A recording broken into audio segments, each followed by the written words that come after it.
día en Nada que Perder. Pasan 33 minutos de las 8 de la mañana y ya estamos en comunicación con el ministro de Transporte y Obras Públicas y coordinador de Interior de la campaña del precandidato nacionalista Álvaro Delgado, José Luis Falero. Muchísimas gracias por atendernos.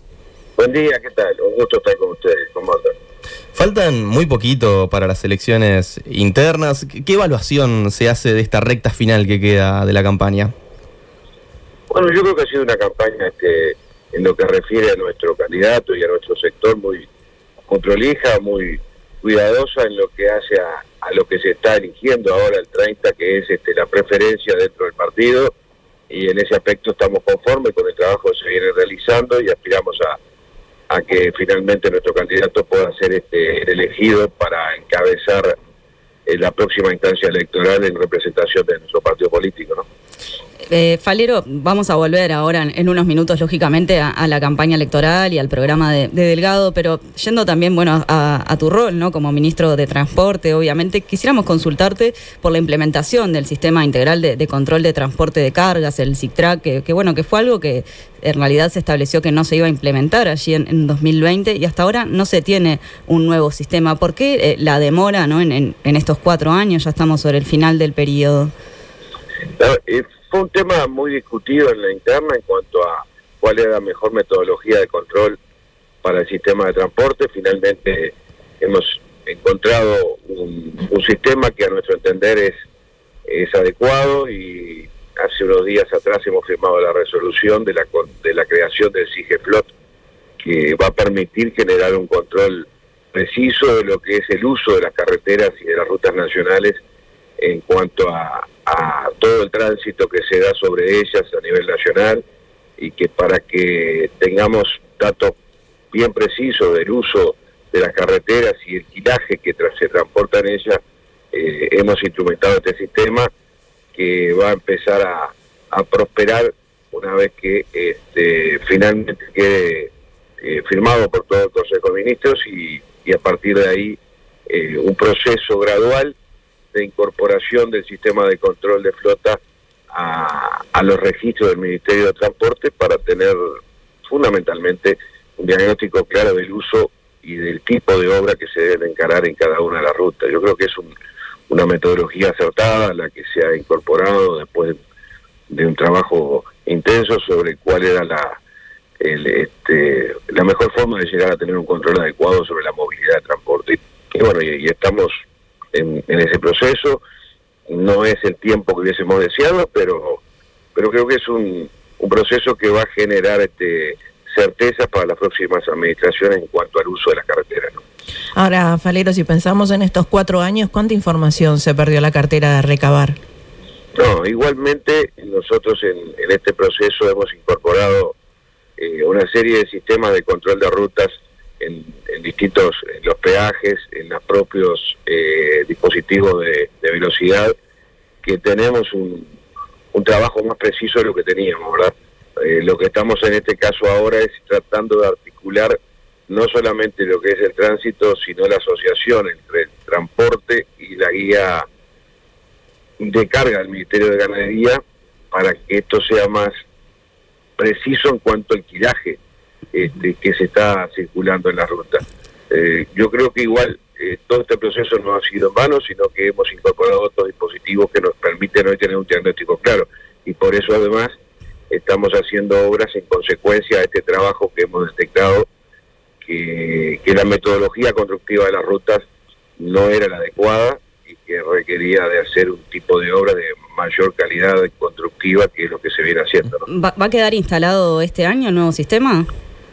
Sí, nosotros una vez que se termine la firma de la resolución por parte de todos los ministros, ya estamos en condiciones de hacer el llamado. Y de todas maneras, ¿por qué se demoró tanto? Porque 4 años es tiempo.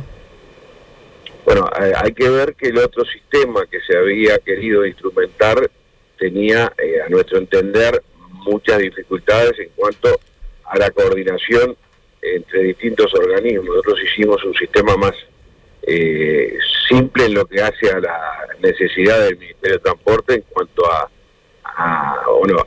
la carga que se transporta y a la movilidad. Y no es un tema que se haga de un día para el otro. Digo, sin duda lleva también a una conciliación entre todas las gremiales, que ha llevado su tiempo, y que, bueno, de aquello que había una fuerte rigidez, digamos, entre los distintos actores que hacen el transporte de cargas, que estimamos que esto es un sistema que nos da tranquilidad a todos y que no estamos acá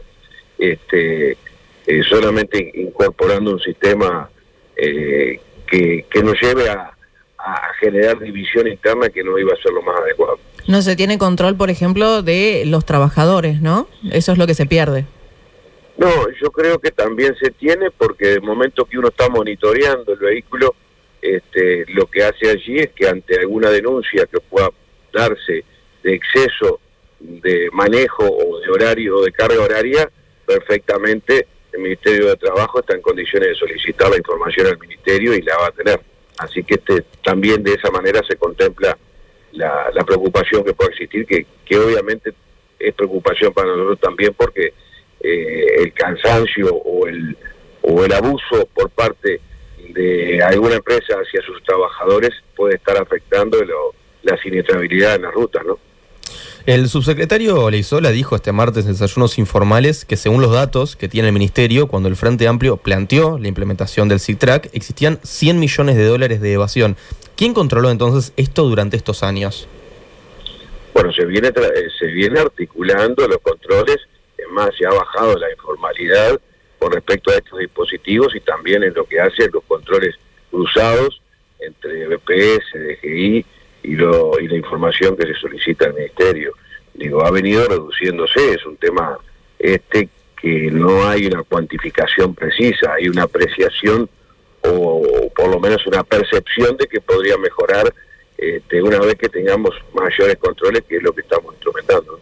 Eso quiere decir entonces que en este tiempo se dio mayor evasión que la que se va a dar cuando tengamos el sistema. Es decir, se podría haber controlado mejor.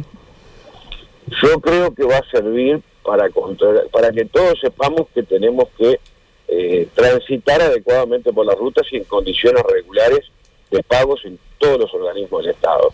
Es obvio que también hay una conducta de muchos años de empresas que quizás estén acostumbrados a estar al límite o a incumplir, que generalmente se da más que nada a las empresas chicas, que obviamente tampoco es pegarle un verticalazo y cortar con todo, simplemente ir llevándolos a ordenarse y ayudarlos a ordenarse, que es uno de los temas que tenemos como meta, ¿verdad? Porque la regularización del transporte y la profesionalización del transporte requiere justamente de eso, ¿verdad? Que exista un proceso claro donde todos tenemos que llegar a la misma meta, y que aquellos que hoy están en mayor dificultad, o sea, las empresas más chicas, también puedan incorporarse al sistema donde el Estado esté presente, ¿no? Me quedo con esto de las empresas más chicas, porque recientemente tuvimos al exministro Víctor Rossi, y él planteaba que en realidad un problema era justamente el control de los grandes exportadores de granos, por ejemplo. Bueno, yo creo que ahí es una percepción equivocada. Yo creo que todas las empresas relativamente medianas y grandes, si algo no tienen es dificultad de que se los controle, porque ya hoy tienen dispositivos colocados en los vehículos que perfectamente están más controlados, pueden acceder más fácilmente porque tienen un mayor poder de compra en cuanto a vehículos más modernos, ¿verdad? Yo creo que ahí hay un error interpretativo, y respeto las palabras de Rossi, pero no, el estudio que hemos hecho nos lleva a pensar de lo que pueden tener mayor dificultad justamente son esos camiones que trabajan en chacras, los que están más en el interior profundo, que debemos de buscarle una salida de renovación, y no es dejarlos solos y aplicarle la normativa y que desaparezcan. Yo quiero, por lo menos mientras nosotros estemos, no queremos que desaparezcan, sino que regularicen la situación, y es por eso que hemos encontrado este camino. Ministro, le cambiamos de tema. En materia portuaria, el gobierno tiene múltiples frentes abiertos a raíz del acuerdo del Estado con la empresa belga Catunati, y el Centro Internacional de Arreglo de Diferencias Relativas a Inversiones aceptó la solicitud de arbitraje por $600 millones contra el Estado, que fue presentada por los inversores chilenos y canadienses de Montecom. Estos inversores también presentaron otra denuncia ante este organismo por $240 millones, y además la empresa MSC pretende retirarse del puerto de Montevideo por justamente el acuerdo del Estado, que dice que ha impactado directamente en su negocio al perder los movimientos de contenedores de uno de sus principales clientes.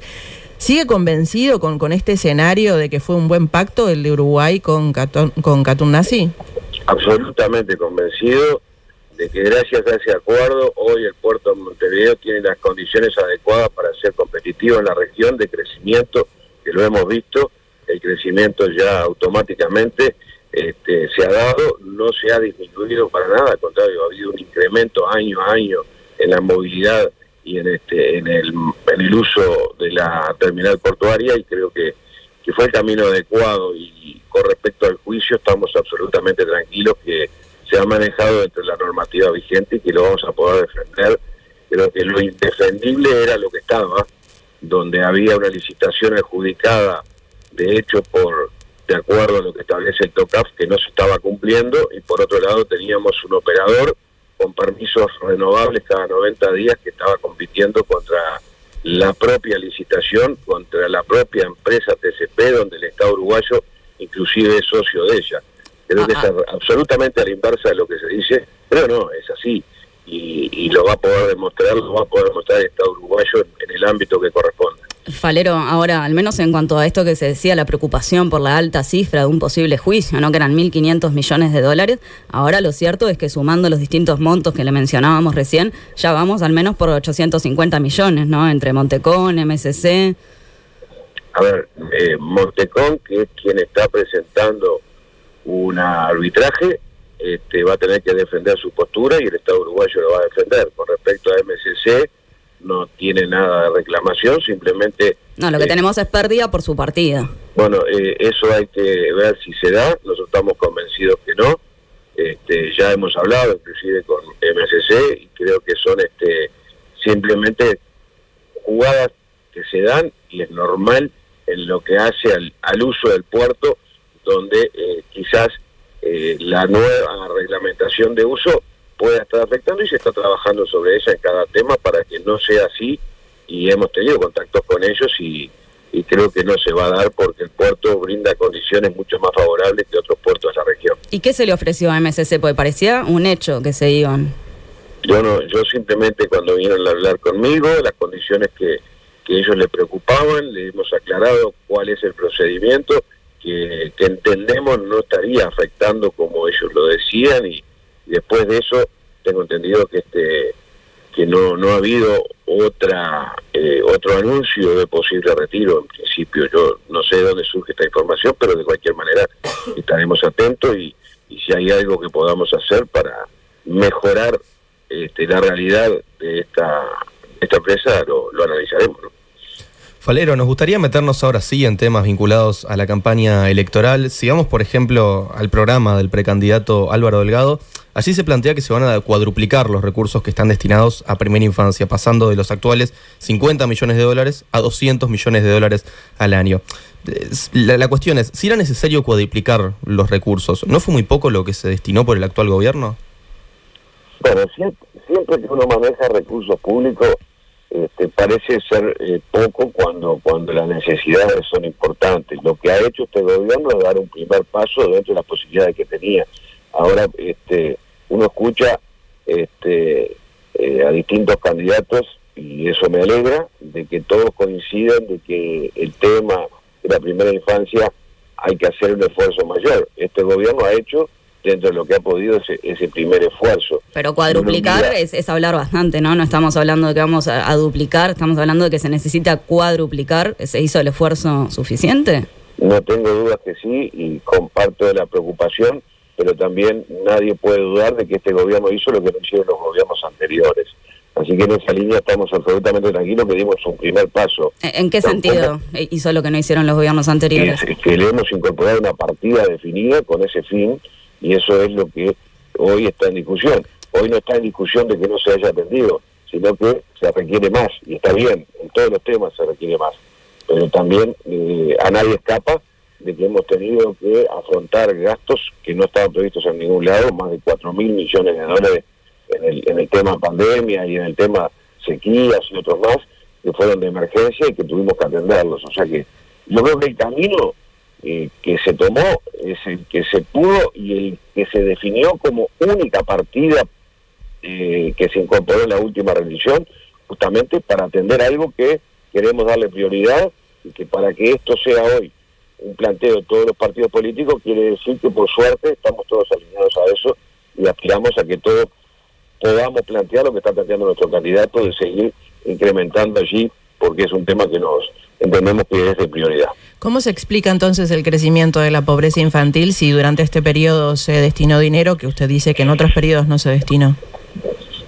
Bueno, justamente yo creo que el tema ahí, el incremento se da no solamente por dinero, sino por condiciones que se tienen en lo que hace a la realidad del país, en la realidad social, donde cuando asumimos estábamos, por lo menos creíamos que la situación estaba controlada y encontramos una realidad diferente que se despertó al otro día que se activó la situación de pandemia, donde hemos encontrado una situación mucho más compleja de lo que estábamos convencidos que había en el Uruguay. Por eso es que eso llevó a que justamente se tuvieran que activar distintos medios, y uno si mira, y el crecimiento no es un crecimiento dentro de lo que uno pueda decir es una alarma nacional, pero sí que tenemos que estar atentos a que allí hay que incorporar recursos nuevos cuando no se preveía que pudiera estar en una situación tan crítica como no se había advertido antes, porque si esto se hubiese advertido antes, obviamente lo hubiésemos tenido una previsión previa, ¿verdad? Pero bueno. Ahora, estos 50 millones ni siquiera se llegaron a ejecutar en su totalidad. Digo, hubo problemas en distintos organismos. Tengo entendido que hubo sí una descoordinación entre los distintos organismos que este año se ha corregido y se viene trabajando sobre ella, y lo más probable es que los resultados los veamos en este año y no el año pasado como hubiésemos deseado. Uh-huh. Y hay una cuestión aquí también, ¿no? Y es el hecho de que si vamos a los números, creció la pobreza y creció la desigualdad, cuando en realidad el promedio de crecimiento va a ser mayor en este quinquenio que en el pasado. Y esto da cuenta de cierta lógica redistributiva. ¿Esta va a ser la línea a seguir en un eventual gobierno liderado por Delgado? A ver, si uno mira la realidad que nos dejó esta situación que nadie preveía a nivel mundial, Uruguay, si tuvo un movimiento mínimo, fue como consecuencia de una afectación que ha caído en todos los países del mundo, y muy por debajo en Uruguay, porque hubo acciones concretas que pudieron mitigar el impacto que fuera más agresivo aún. Pero de cualquier manera, hoy estamos convencidos que el proceso que hemos encarado, que fundamentalmente se da en la generación de oportunidades, es un proceso adecuado. Yo creo en que una situación social compleja se sale definitivamente con que un país tenga una proyección de crecimiento, tenga una proyección de generación de oportunidades, y a pesar de todo lo que hemos vivido, se ha logrado de alguna manera algunas situaciones que la podemos hoy valorar positivamente, como es la creación de casi 100.000 empleos. Hay que apostar a eso, hay que apostar al acompañamiento en el territorio, que también se está instrumentando, y creo que no se le puede pedir a un gobierno que en 4 años con 2 de pandemia haga lo que no se hizo en 15 años en este país. Ahora, igual sigue sin entenderse, o sea, cómo se fusiona, ¿no? La idea de la sensibilidad social con un crecimiento económico que, sin embargo, no va para quienes tienen menos, ¿no? O sea, crece desigualdad y pobreza mientras hay crecimiento. Bueno, yo creo que si yo te digo que el crecimiento fue menor al de otros países, que las acciones complementarias que ha tomado el gobierno, entiendo que fueron las adecuadas. Pero digo, menor o mayor... No podemos ver un resultado de forma inmediata, pero el proceso, estimamos que va por ese camino, la posibilidad de volver a dignificar a muchas situaciones familiares muy complejas. Pero Falero, menor o mayor, el tema es cómo se distribuye. Sea un 1% o un 5%. Y justamente, ¿cómo se distribuye? Ahora, vamos a razonar. Si uno toma un país con 230.000 personas viviendo en asentamientos, se instrumenta un sistema de un programa de asentamiento donde va a tener por lo menos una solución a finalizar el periodo de 70.000 personas que van a tener un techo digno y que va a poder cambiar la realidad social. Está muy lejos de llegarse a esa ejecución, ¿no? Obviamente, pero fíjate que después de 15 años de bonanza nos dejan 230.000 personas en asentamiento. ¿Dónde está la política social de este país en los últimos 15 años? Yo creo que lo que estamos haciendo es tratando de buscar acciones concretas que vayan en la dirección correcta, que podrá decir si son estas más convenientes o no, o habrá que volver a hacer lo que hizo el Frente Amplio, que es dejarnos 230.000 y mirar hacia atrás.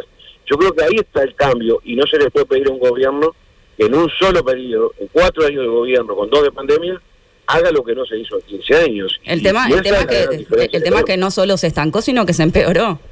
Bueno, pero justamente, si el empeoramiento, si no hubiésemos tomado las acciones correctas, el crecimiento hubiese sido como en otros países muy superior, y no lo fue. No lo fue tan superior porque justamente hubo acciones concretas que mitigaron un impacto más grave del que se tuvo. Y en esa línea, bueno, podremos comparar una vez que terminemos el gobierno. Todo hace pensar que las acciones que se han tomado se van a ir reflejando en mayor cuantía, inclusive este año, y aspiramos a que esto tenga una continuidad. Quizás las soluciones que hoy se planteen por parte de otros candidatos o de otros partidos sean otras, que no las he escuchado hasta ahora en realidad, nada más que el diagnóstico de la situación, que lo tenemos muy claro nosotros, ¿no? Ministro, en materia de seguridad, hablando de estrategias, como usted decía, bueno, quizás la consulta sea esta: ¿por qué los cambios de estrategias con los cambios de ministros no han bajado, por ejemplo, la cantidad de homicidios, que es el delito principal que vemos hoy por hoy? Los cambios de estrategia generalmente se dan porque la seguridad y el delito va cambiando.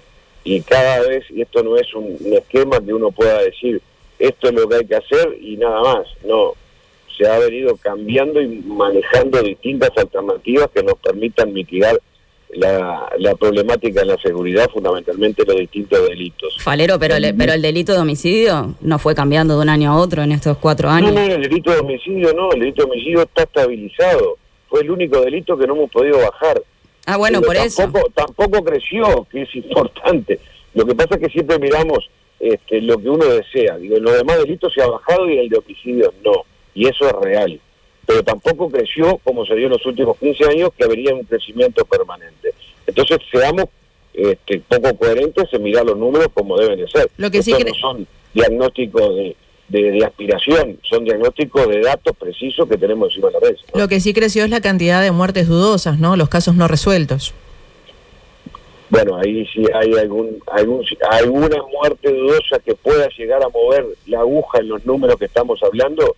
Es un tema de percepción, más de conveniencia que de percepción en un momento electoral, que la seguridad no debería de ser de conveniencia, sino que se debería hacer de trabajar todos en conjunto como una política de Estado, donde hemos convocado y lamentablemente no ha habido un acompañamiento de la oposición, a pesar de que son conscientes en la oposición de que en los 3 periodos de gobierno no pudieron resolver este tema, sino que lograron simplemente aumentar los delitos, y que cuando se convoca y no se está de acuerdo quiere decir que estaban convencidos que el trabajo que venían haciendo era el correcto, cuando los datos decían otra cosa, ¿no? ¿Y este gobierno asume que no ha podido?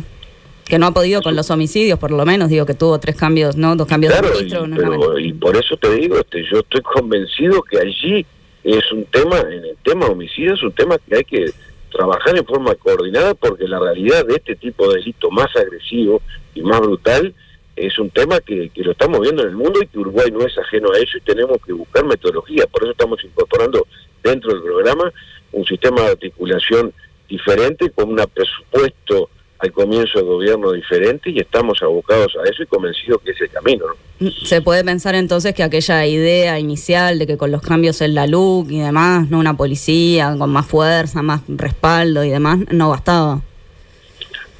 Se puede decir que gracias a la LUC hemos logrado reducir delitos como hurtos, rapiñas, cosa que se le dio mayor seguridad a la policía para actuar.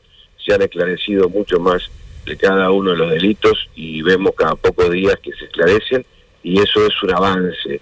Nunca en la seguridad está todo resuelto, y el que piensa que en un periodo de gobierno va a resolver todo está muy equivocado. Lo que estamos conformes es que no hemos retrocedido ni hemos seguido aumentando los delitos, logramos detenerlos y en muchos de ellos bajarlos. Redujo la cantidad de denuncias.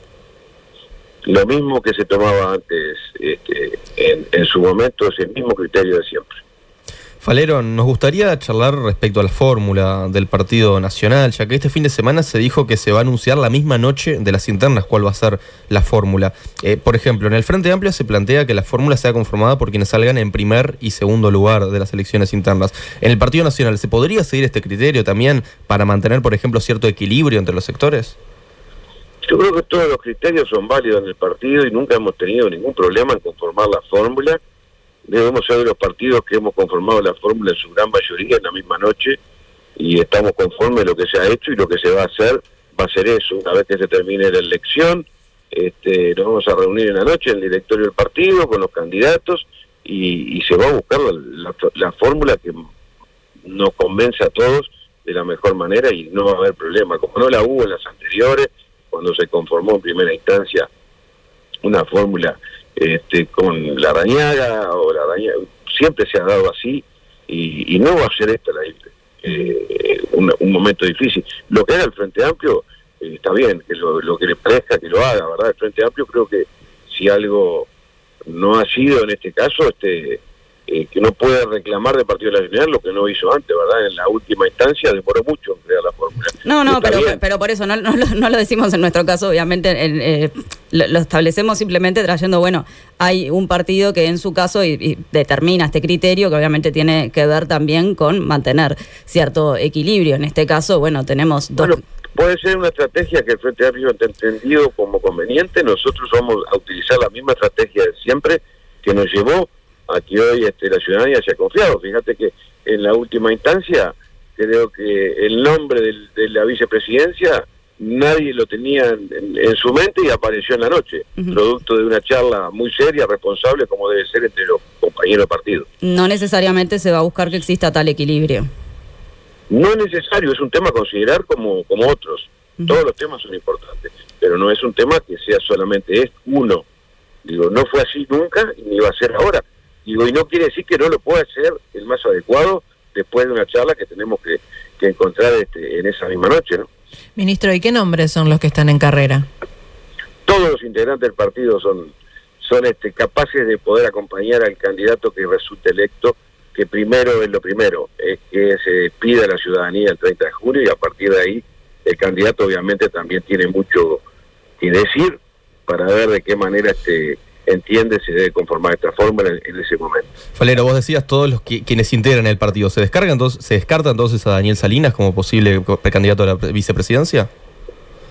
Yo no descarto a nadie, tú sabés que yo no descarto a nadie que sea porque digo, lo de Salinas no sé en qué condición está hoy, te digo la verdad, no sé si está como integrante de Cabildo, si no lo está, no lo sé, son nombres que han aparecido en la prensa, pero para mí son todos compañeros para complementar una fórmula encabezada por un candidato que estamos convencidos que reúne las condiciones para poder dar continuidad y mejorar la realidad del país aún más. Pienso que dentro del partido hay muy buenos compañeros y todos ellos pueden ser. No descarto nada que pueda surgir como novedoso, pero tampoco aseguro que sea lo más conveniente porque no estoy todavía convencido de ello hasta que no entablemos un diálogo frontal entre las partes. Ministro de Transporte y Obras Públicas, José Luis Falero, muchas gracias por estos minutos en Nada que Perder. No, por favor, que pases muy bien ahora. Gracias.